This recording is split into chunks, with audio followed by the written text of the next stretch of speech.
Hi, Brejeanna. Thank you for joining me today. How's your day going so far? All is well. Thank you so much for having me. Good, good.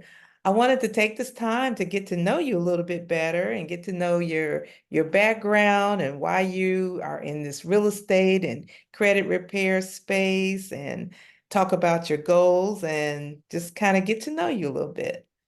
Okay, sounds like a plan. So you can share with me whatever it is you want to share. So first of all, tell me a little bit about your family and your background. Sure. So my family background, I've been married to my best friend for 21 years. Oh, that's A lot of awesome. people say best friend, but we literally have been on each other since the fifth grade and been best friends since we were 14. Fifth So grade. he's literally my best friend. Oh my goodness, that's awesome. And we have four children, ranging from almost 22 to 14. And how I got into the real estate space and my passion with the real estate space initially was through my credit repair company. But my passion evolved in real estate once I began to ask myself, what is my niche? And so, back to who I am, I've grown up. I have a brother who has Down syndrome. I've grown up uh, working in the special needs space as a kid, volunteering for Special Olympics. I went to school for occupational therapy assistant. I've been a occupational therapy practitioner for almost 13 years. And so I've always been in the service-based industry. And being in the service-based industry, I have a passion to help serve those who have extra needs, so to speak. And so I also have one of my children who has had uh, extra needs, so to speak.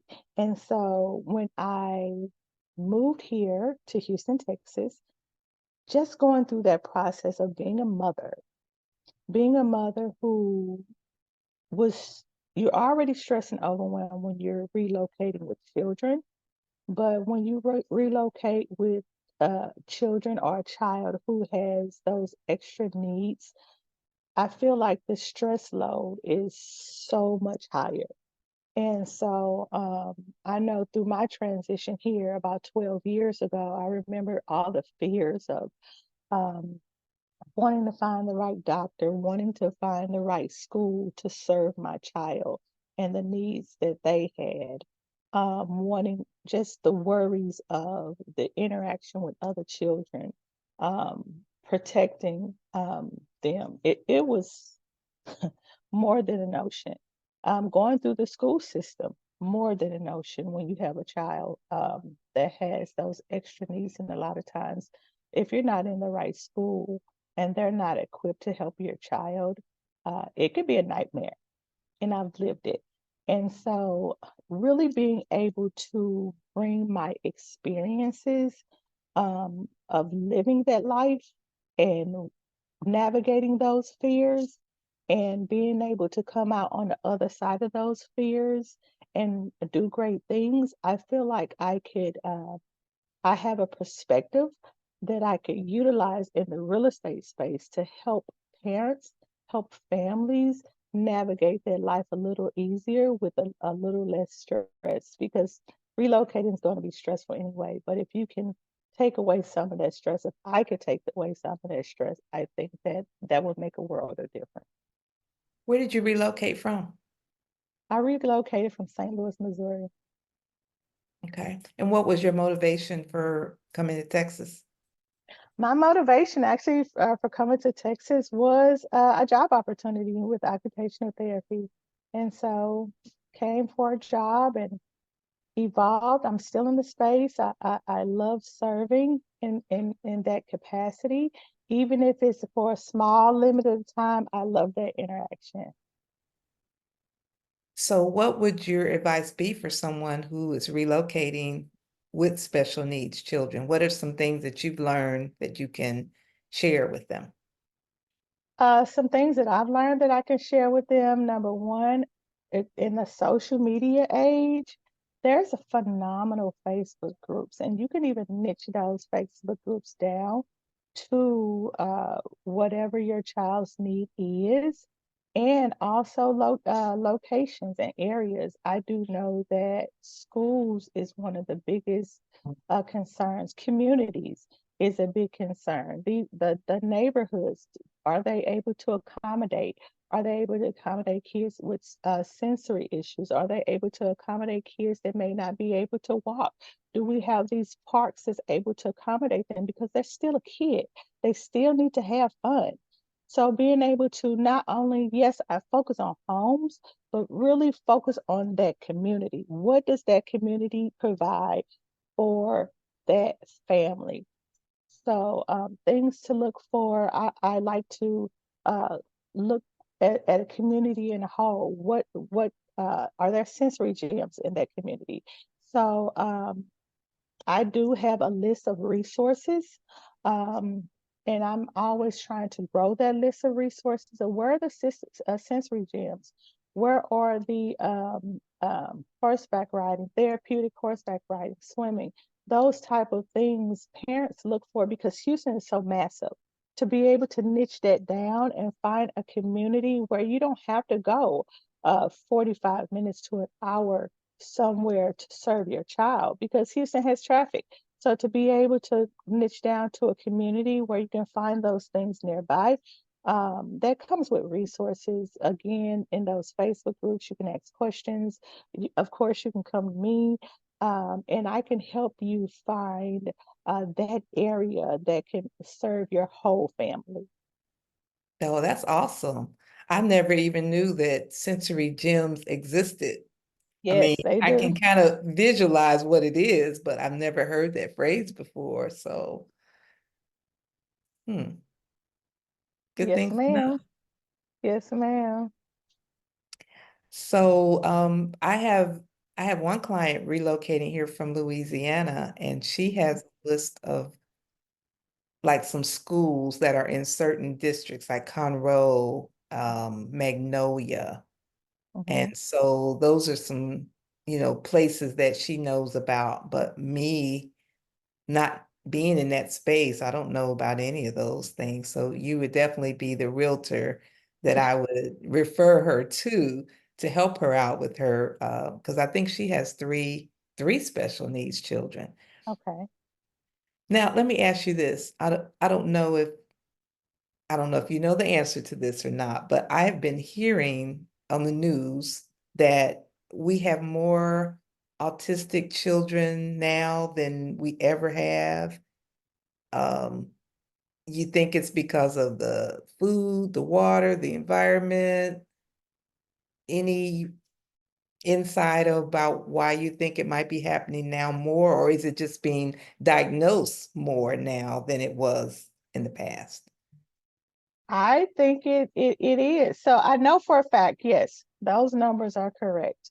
Um, and so autism, oh my gosh. So I used to be certified actually as an autism specialist for years. I still have the skill, but I don't have the certification anymore.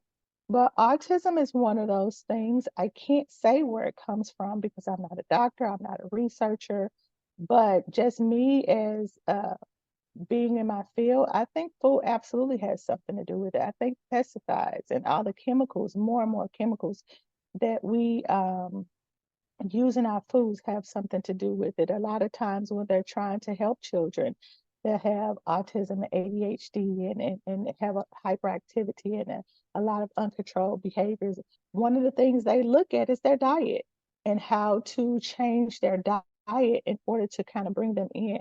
Of course, medications and all of that, but absolutely, my opinion is that it absolutely has something to do with the foods and the pesticides and the red dyes in food and different dyes that they use in foods for sure.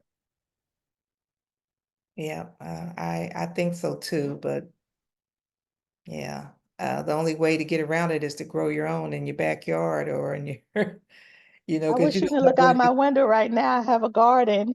I have a garden that we're starting and we're working on because that's something that I'm constantly trying to evolve in. I knew it. This is my second year. This year will be better than next year, but that's one of my goals to be able to grow as much of my own produce that I can because I can control uh, what I put in my mouth when I do something like that. I can control what I put on my food when Right. I do something like that. But yes, autism is growing at an astronomical rate. More and more children are being diagnosed with it, and the need is so great that there's not enough help, honestly. Wow. Okay. That's very interesting.